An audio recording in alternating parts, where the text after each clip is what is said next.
ભક્તરાજ વજા બાપાને આ 12 બીજના ધણી ઉપર કેટલો ભરોસો હતો વાલા. પોતાના આજુબાજુના ગામની ગાયો કદાચ આવી હોય ને સેવા કરી લીધી તો ઠીક છે.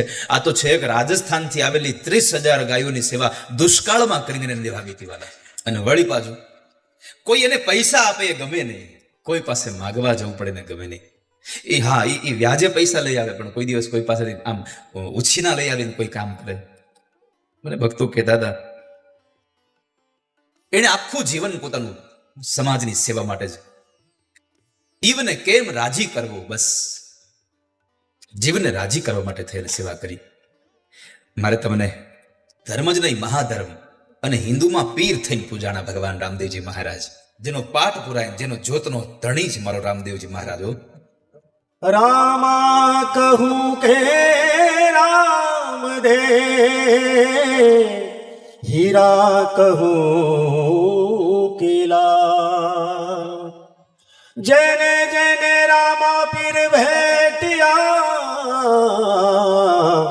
સોનર થઈ ગયા ન્યા. એની હાજરીમાં પધરાવેલું અહીંયા રામદેવજી મહારાજની એ પ્રતિમા. ભક્તરાજ વજા બાપાએ જે રામા ધણીને સમેર્યો છે, જે ભગવાન રામદેવજી મહારાજની 12 બીજના ધણીની ઉપાસના કરી છે, અને એ 12 બીજનો ધણી શું કરી શકે એનો એ પ્રત્યક્ષ તમને ઘટનાનો દાખલો કહું મારા. શ્રદ્ધાનો હોય વિષય તો પુરાવાની જરૂર નથી આ દુનિયામાં. માણસની શ્રદ્ધા કામ કરે છે. માલદે રૂપાદેનો પ્રસંગ છે. જેમ ભાગવતની ગોપીઓ પતિ અને સાસુ સસરા ના પાડે અને દરવાજા બંધ કરીને અંદર ઘરમાં પૂરી દે, શરીર અહીંયા પડ્યું રહે, આત્મા તો ભગવાન પાસે પહોંચી જતો હોય. સંત્યજ સર્વ વિષયાન તવ પાદ મૂલ, બધું છૂટી જાય.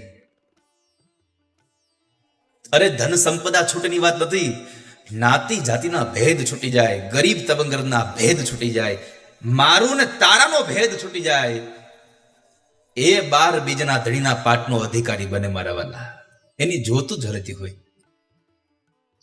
માલદે કરીને એક રાજા હતો, એને 2 રાણીઓ હતી, રૂપાદે અને ચંદ્રાવલી. 2 રાણીઓ હતી એમની. ચંદ્રાવલી મોટી છે અને રૂપાદે નાના છે.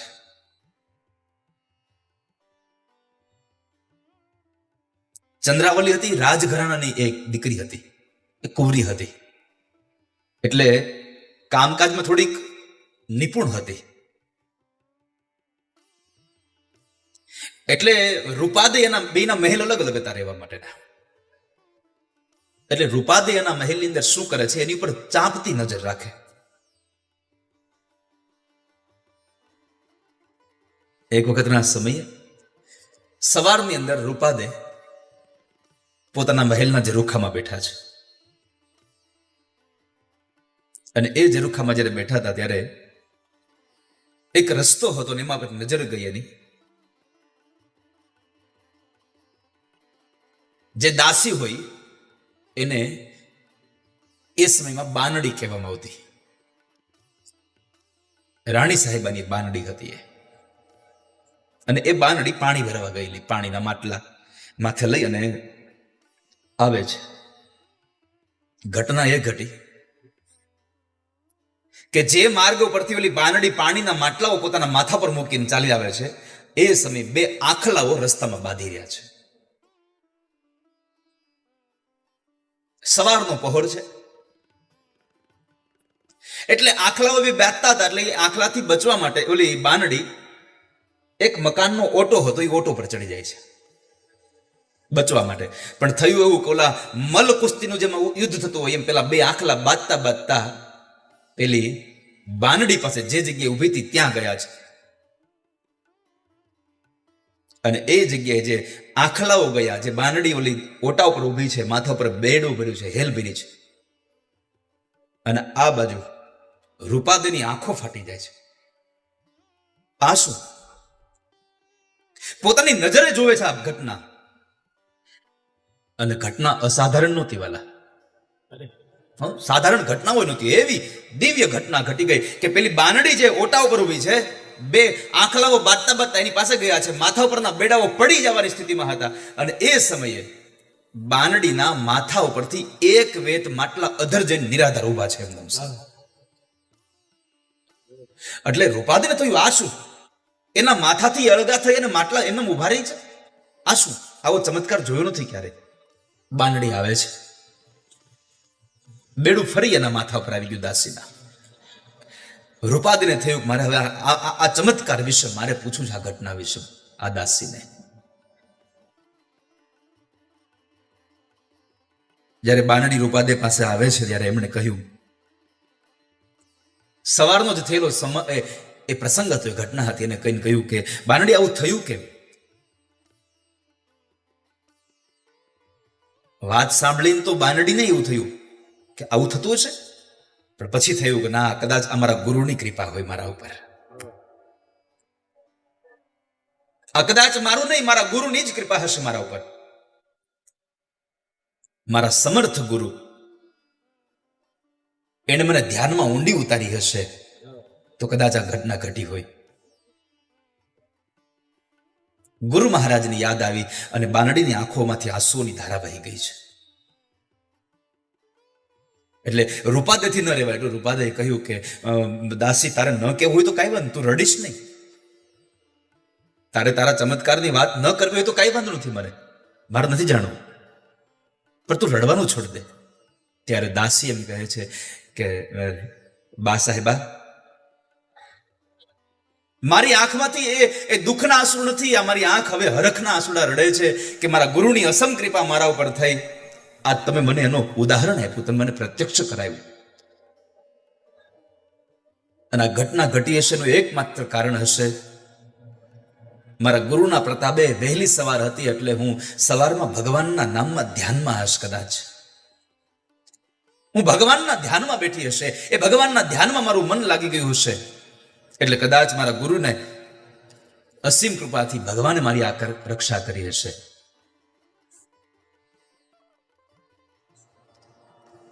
મારું ધ્યાન ધર્મમાં હતું, ધર્મમાં હતું એટલું બતાવ્યું. અને એ સમયે રૂપાદે કહ્યું કે બાનડી, તો કામ કરને, આ ધર્મ શું છે મને બતાવો ને, મારે ધર્મ સ્વીકારવો છે.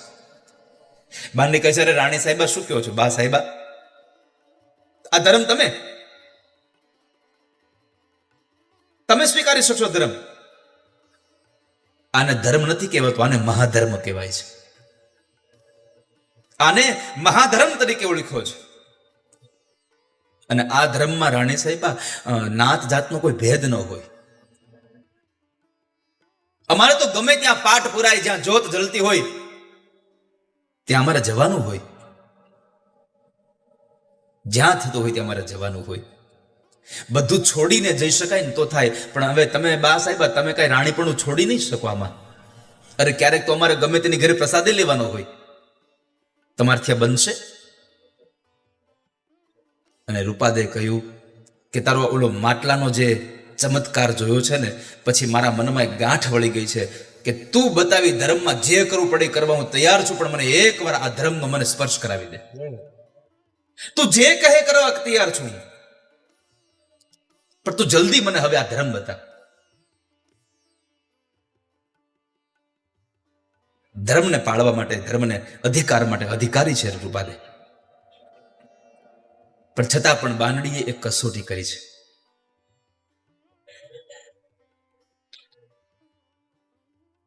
કે જરાક જોઈ તો લઉં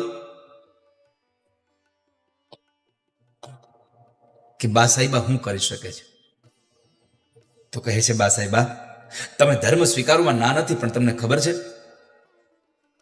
આપણા શહેરના આ મહાધર્મ જેને સનાતન ધર્મ કહેવાયો છે, એ સનાતન ધર્મના આપણા શહેરના આગેવાન મેઘધારુ છે.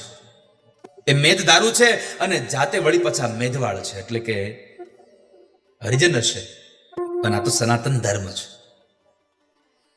તો એના ઘરે પણ ક્યારેક પાઠ પુરાતો તો ત્યાં જવું પડે, અને એના ઘરે પાઠમાં ભગવાનને પીરસેલો પ્રસાદ આપણે જમવો પડે. એમાં કોઈ પણ સંજોગે બધું જ છોડી અને ત્યાં હાજરી આપવી પડે. એટલે ફરી કહું છું બા સાહેબા, તમે બરાબર વિચાર કરી નક્કી કરજો હો. પછી તમારા મનમાં હું રાણી છું અને હું એના ઘરનો પ્રસાદ ન લઉં, હું એના ઘરે ન જાઉં, તો એ ન ચાલે. આ તો મહાધર્મ છે.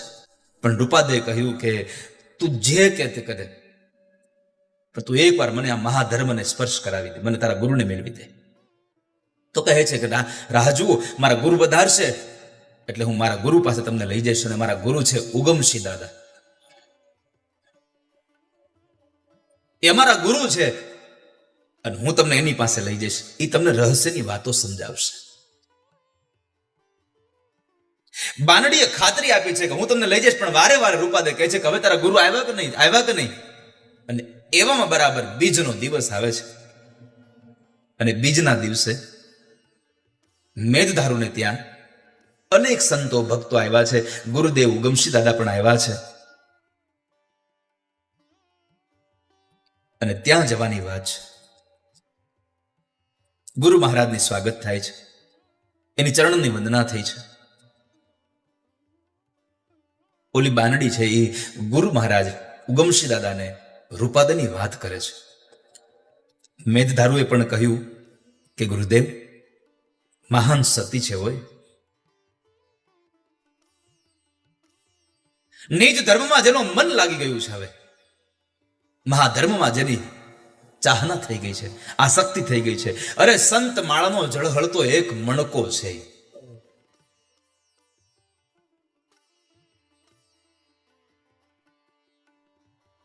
ઉગમસિંહ દાદાએ થોડી વાર વિચાર કર્યો અને પલભરના વિચાર પછી કીધું એક કામ કરો, આજ રાતના જમેલામાં જઈને બોલાવો.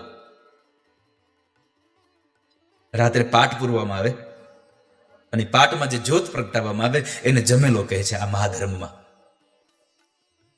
એને એમાં જ બોલાવો એને. અને એવા સમયે રાજ દરબારમાં કોઈને જાણ ન થાય એ રીતે બાનડી અને રાણી રૂપાદે મેઘધારુના ઘેર પાઠ પૂજામાં જવા માટે પહોંચી જાય છે.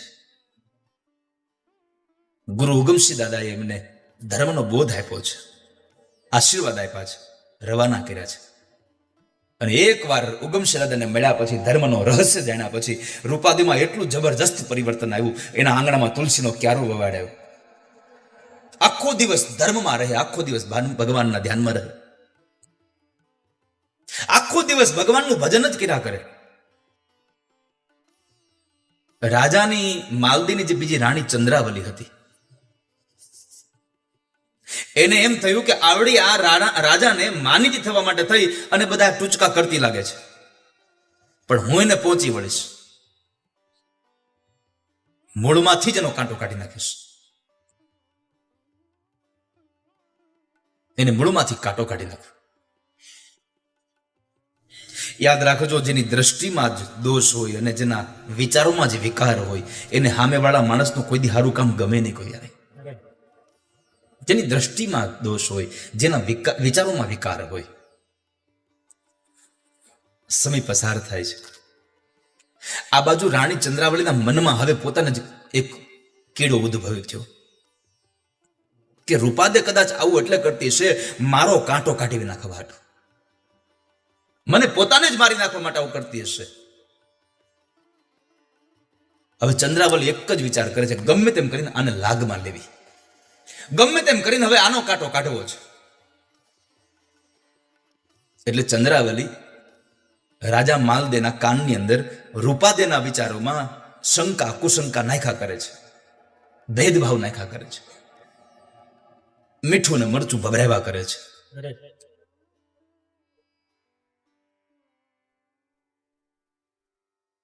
માલદેને કહે છે ઓલી રૂપાદેના મહેલમાં ઓલા ભૂતિયાઓ બાવાઓ ભગતરાવ ગમે ત્યારે આવીને બેહી જાય છે, ભજનો ગાય છે, રાગોડા તાણીને ગાય છે, આપણા રાજમહેલમાં ચોખ્ખો જમાઈને બેહે છે. અને એ કરતા તમને વિશેષ કહું, ઓલો મેઘધારુ પણ આપણા મહેલમાં આવી અને આપણા મહેલને અબડાવી રહ્યો છે. આપણા મહેલને સાવ ધર્મશાળા બનાવી નાખી છે, આપણા રાજના શોભા નથી દેતું. મહારાજ સાચું કહું, મને તો કઈક દાળમાં કાળું લાગે છે આમાં. મને દાળમાં કાળું લાગે છે કંઈક. જો મારી વાત માનો તો વહેલામાં વહેલી તકે એના ઉપર અંકુશ મૂકી દેવાની જરૂર છે. કારણ કે એને હવે લાજ શરમ બધું મૂકીને બધું ચાલુ કર્યું છે. ક્યાંક તમને કાળી ટીલી ન લાગી જાય. એટલે મને તમારી ચિંતા થાય છે. એટલે બીજું કઈ નથી, મને તમારી ચિંતા થાય છે. પછી તો તમારી જેવી ઈચ્છા. માલદેને રૂપાદેના રોજના સમાચાર કાળી માટે મળતા હતા. અને માલદે રૂપાદેને ભોળી રાણી તરીકે એને ઓળખતા હતા કે મારી રૂપાદે ભોળી છે એકદમ. પણ જ્યારથી આ ચંદ્રાવલીએ એના કાનની અંદર ભંભેરણી કરી છે, ત્યારથી જે રૂપાદે જે કઈ કામ કરે એમાં દોષ જ દેખાવાનું ચાલુ થઈ ગયા.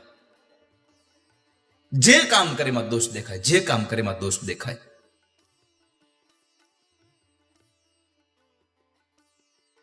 અને એમાં એક વખતના સમયે માલદે હવે રૂપાદેનો જે મહેલ છે એને કડક ચોકો લગાડી દીધો.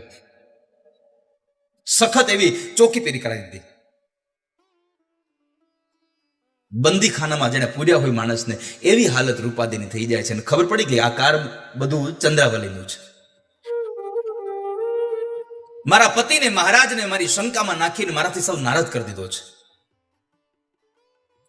રાણી રૂપાદે મહેલની બહાર નથી નીકળી શકતા. પણ તમે જુઓ, મારી મૂળ વાત એ કેવી છે કે જેને ભગવાનમાં અપાર ભરોસો છે એના માટે ભગવાન શું કરી શકે છે. અહીંયા પણ એ જ ઘટના છે. એટલે માટે મારે આજે જે વજા બાપાએ ભગવાન રામદેવજી મહારાજની ઉપાસના કરી છે, આ એની કથા છે. પણ રૂપાદે આખો દિવસ અને રાત ધર્મના એ વિચારોમાં જ, ધ્યાનમાં જ, ધર્મના ધ્યાનમાં, વિચારમાં એ સમયને પસાર કરે. એમાં બરાબર એક સમય આવી પહોંચ્યો કે અષાઢી બીજના દિવસે મેઘધારુના ઘરે 12 બીજના ધડીનો પાઠ પૂરવાનો, જમેલો કરવાનો હતો. અને એ સમયે ગુરુદેવ ઉગમસિંહ દાદા પણ આવવાના હતા. અને બધાને વાયક મોકલાય છે, બધાને વાયક દેવાય છે. હવે રૂપાદેના અંદર કોઈ ચકલું ન ફરકી શકે એવો ચોકી પહેરો. હવે અંદર કોઈ જઈ ન શકે. એટલે એ સમયે ઓલો મેઘદારો એ ભગવા કપડાને પહેરી અને બજારમાં નીકળે છે. અને બજારમાં નીકળી અને ગીત ગાતા ગાતા રૂપાદેને આમંત્રણ આપે છે, રૂપાદેને વાયક મોકલે છે. વાયક આવ્યા રે ગુરુજીના દેશના, રૂપા રાણી જમલે પધારો. આજ ગુરુજીના દેશનો વાયક આવ્યો છે. હે રૂપાદે રાણી, તમે જમલે પધારજો. આ બાજુ રાણી રૂપાદે મેઘ ધારુનો જ્યારે શબ્દ સાંભળ્યો કે ગુરુદેવ ઉગમસિંહ દાદા આવ્યા છે, બધી સંત ભજનની મંડળી આવી ગઈ છે, ભક્તરાજો આવી ગયા છે, અને હવે કરું શું? મારે તો કડક ચોકી પહેરો છે. હું આ ચોકી પહેરમાંથી નીકળું કઈ રીતે? મારે જાવું કેમ અહીંયાથી? ધીમે ધીમે સમય પસાર થવા લાગ્યો. સાંજ પડી, સાંજનો સમય પસાર થઈને રાત્રિનો સમય ચાલુ થઈ ગયો હોય તો. અને આ બાજુ રૂપાદેની મૂંઝવણ વધતી જાય છે.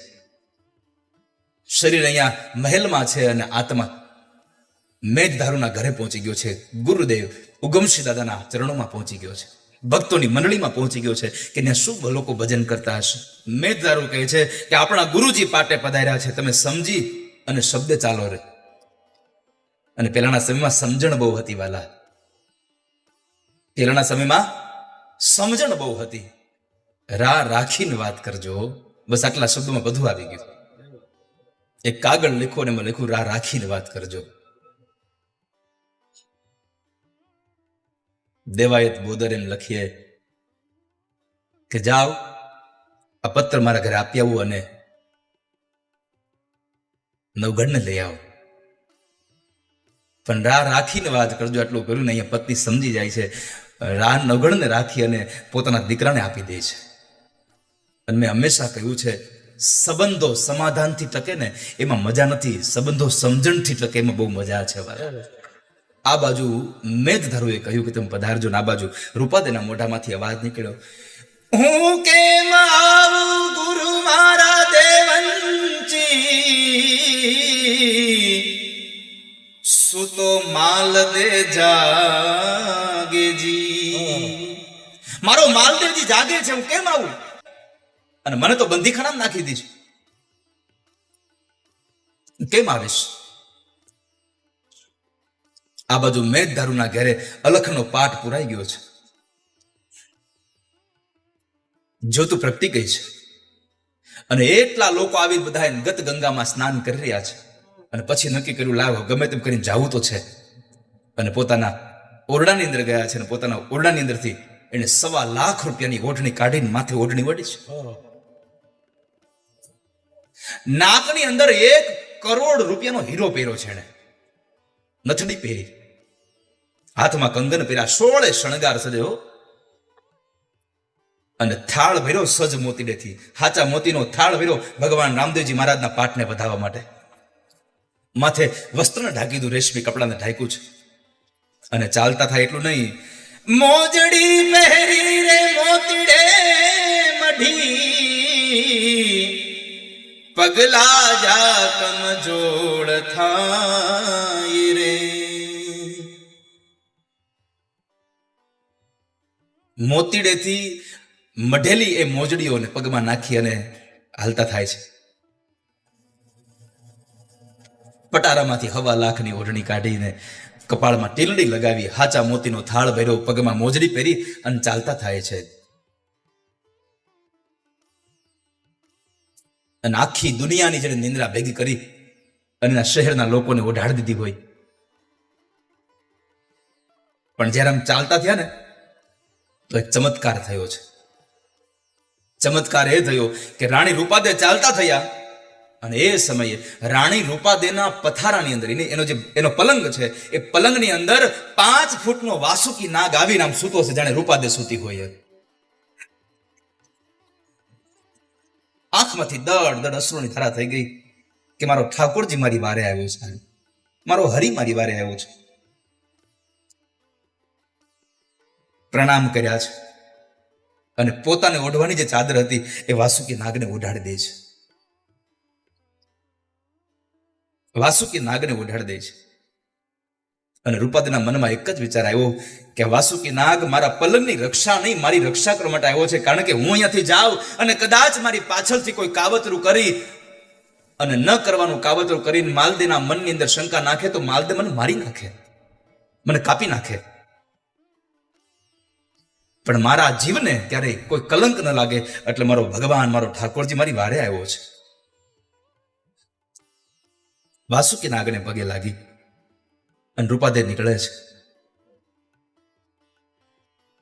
મહેલના દરવાજે આવીને જુએ છે તો દરવાજાને તોતિંગ તાળા માર્યા છે, મોટા મોટા તોતિંગ તાળાઓ માર્યા છે. જેસલમેરના તાળાઓ તે સમય બહુ વખણાતા. જેસલમેરના તાળા માર્યા મોટા મોટા.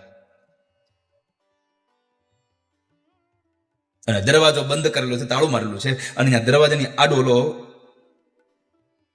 પ્રોળિયો હોતો છે, એટલે કે રક્ષણ કરનારો સેવકને વચમાં હોતો છે, એને એ સમયમાં પ્રોળિયા કહેતા. એ પ્રોળિયો સૂતો છે. પ્રોળિયાને કીધું, એ મારા વીરા, તું સૂતો છો, થોડીક વાર જાગી જાને. એ મારા વીરા, જાગી જાને. અને જો જાગી ગયો હોય તો થોડીક વાર દરવાજો ખોલી દે ને, મારા 12 બીજના ધણીનો પાઠ છે, મને જ્યોતના દર્શન માટે જવું છે, મને દરવાજો ખોલી દઈશ. એના મનમાં આવી ઈચ્છા હતી કે કદાચ એ મારું કામ કરી દેશે. એટલે રૂપાદેના બોલવાના અવાજથી ઓલો પ્રોળિયો જાગે છે, અને નિંદરમાં જે ઘેઘૂર બન્યો હતો એ જરા આંખો ચોળતો ચોળતો ઉઠે છે, અડધી નિંદરમાં છે, અને કહે છે, જોતા ત્યાં જેસલમેરના તાળા માર્યા છે, અને ચાવીઓ માલદે પાસે હોય છે, સવારે ચાવી આવશે, ખુલશે, જાઓ હોઈ જાઓ, અડધી રાતે ક્યાં તમારે જવું છે? અને જ્યાં સુધી તાળા ન ખુલે ત્યાં સુધી રામ રામ ભજો જાવ. આટલું બોલીને વળી પાછો હુઈ ગયો. તો